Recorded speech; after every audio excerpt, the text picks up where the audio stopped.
JC. What's up, man? Welcome to another episode of Good Morning NA. Go. So our first story is actually about a couple in China who sold their 18-day-old child in hopes of buying a new iPhone and motorbike. That's crazy. And the 19-year-old couple actually took to the internet in hopes of finding a buyer for their child. Soon after the post was made, a man responded asking if he could buy the child for his sister, who was apparently looking for children on the internet. That doesn't sound weird.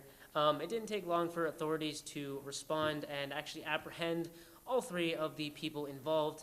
And they were asked why they did it, and they said there was nothing illegal about it. So, yeah, definitely not legal.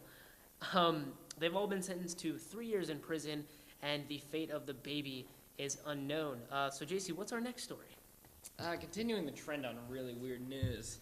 Canadian man has been caught by border officials for attempting to smuggle nearly 40 turtles into the U.S. 40 turtles. Where did he put them?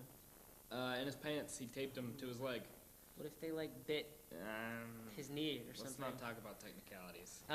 So he was actually, from what I see here, he was fined $3,000, and he was actually banned from ever owning a reptile or amphibian. Amphibian? All right, we're not going to get into the specifics. Mr. Peelin's not going to like this.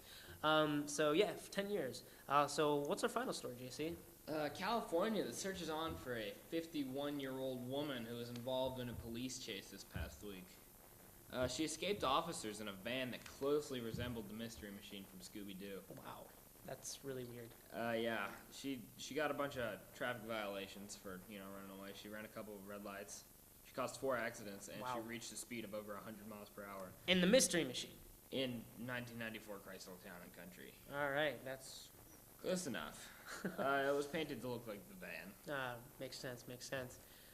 She was originally wanted for a probation violation. Okay, so nothing too serious. I mean, a little bit. She kind of took it to the extreme there.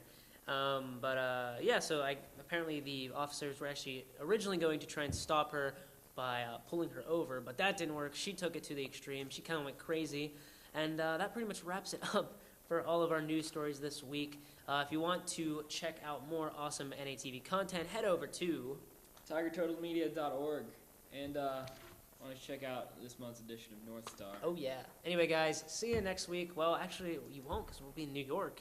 More news on that to come, and yeah, we'll see you later.